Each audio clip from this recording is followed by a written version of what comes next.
आज हम राग अहिर भैरव के बारे में परिचय प्राप्त करेंगे। सुप्रसिद्ध राग भैरव के श्रुति मधुर प्रकारों में अहिर भैरव का भी अपना एक अनूठा स्थान है। जैसे कि नाम से स्पष्ट है, अहिर भैरव मतलब या तो यह भैरव थाट जन्य राग है या भैरव अंग प्रधान राग है।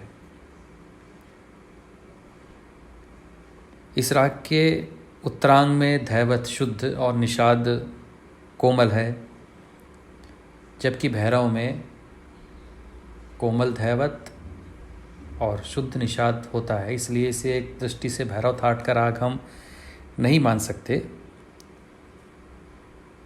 किंतु इसमें भैरव अंग की प्रधानता है। इस कारण से इसको भैरव का प्रकार और प्रातःकालीन राग है, इसलिए इसे भी भैरव थाट के अंतर्गत ही मान लिया गया है। इस राग में ऋषभ और निषाद कोमल हैं और शेष सभी स्वर शुद्ध प्रयुक्त होते हैं। भैरव की तरह इसका भी गायन समय प्रातःकाल है। वादी स्वर मध्यम एवं संवादी षडज है तथा जाति संपूर्ण है। यह एक उत्तरायण प्रधान राग तो है ही, किंतु इसका विस्तार मंद्र, मध्य और तार तीनों ही सप्तकों में होता है। मध्यम इस राग पर विशेष प्रभावशाली है और इस पर जो विश्रांति, इस पर ठहराव है, वह शोभनीय लगता है। मुख्य अंग इसका जो है वो ध नी रे अर्थात शुद्ध ध, कोमल नी और रे, इसकी संगति, इसे हम रागांगवाचक भी कह सकते हैं। कुछ लोग इस राग में भैरव और काफ़ी का मिश्रण मानते हैं, अर्थात पूर्वांग में भैरव और उत्तरांग में काफ़ी। और कुछ विद्वान इसमें भैरव और खमाज का मिश्रण मानते हैं, अर्थात पूर्वांग में भैरव और उत्तरांग में खमाज।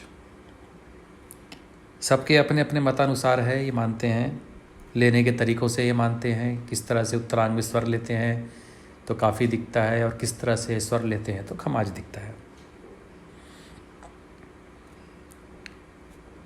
कुछ लोग कहते हैं कि अहिर भैरव के पूर्वांग में भैरव अंग स्पष्ट है, साथ ही शुद्ध गंधार भी भैरव का स्वर है। यही नहीं, उसका लगाव भी भैरव जैसा है, जैसे धनी रे, सा, रेगा, रेगा मा, रे सा। और जबकि जो खमाज का गंधार होता है वो इस प्रकार होता है, ग म नी ध, मा पा ध मा ग, नी ध मा ग। इसके अतिरिक्त खमाज के अवरोहों में पंचम का अल्पत्व होता है और पंचम का प्रयोग इस प्रकार किया जाता है, सा नी ध, मा पा ध मा ग, नी ध, मा पा ध, मा ग, धा पा मा ग। इस तरह से खमाज अंग होता है, परंतु अहिर भैरव में इस तरह का प्रयोग नहीं करते हैं। कुछ लोग करते भी हैं जो इसको खमाज का मिश्रण मानते हैं, वो बीच में इस तरह से भी स्वर ले लेते हैं कि खमाज इसमें मिश्रित दिखे, किंतु जो काफ़ी का इसमें मिश्रण मानते हैं वो पंचम का प्रयोग स्पष्ट रूप से करते हैं, काफ़ी राग की तरह, जैसे धनी रे सा नी धनी धा पा मा ग, रेगा मा पा, धनी धा पा, सा नी धनी रे सा, नी धा पा। और अहिर भैरव का उत्तरांग इस प्रकार है, मा पा धा नी धनी सा नी धा पा, धनी रे सा नी धा पा, मा गा मा रे। इसमें खमाज का अंग कहीं भी नहीं देखा जा रहा है। खमाज में मध्यम को दीर्घ या विश्रांति नहीं देते हैं, जबकि इसमें मध्यम को दीर्घ करते हैं। काफ़ी के मध्यम का भी एक महत्वपूर्ण स्थान है। जैसा कि काफ़ी की पकड़ से आप जानते हैं, सा सा रे रे गा गा मा मा, फिर पा पे रुकना है। इस तरह से जो कुछ कारण है, उस कारणों से इसको भैरव और खमाज की जगह अधिकांश विद्वान भैरव और काफ़ी का मिश्रण इसमें मानते हैं।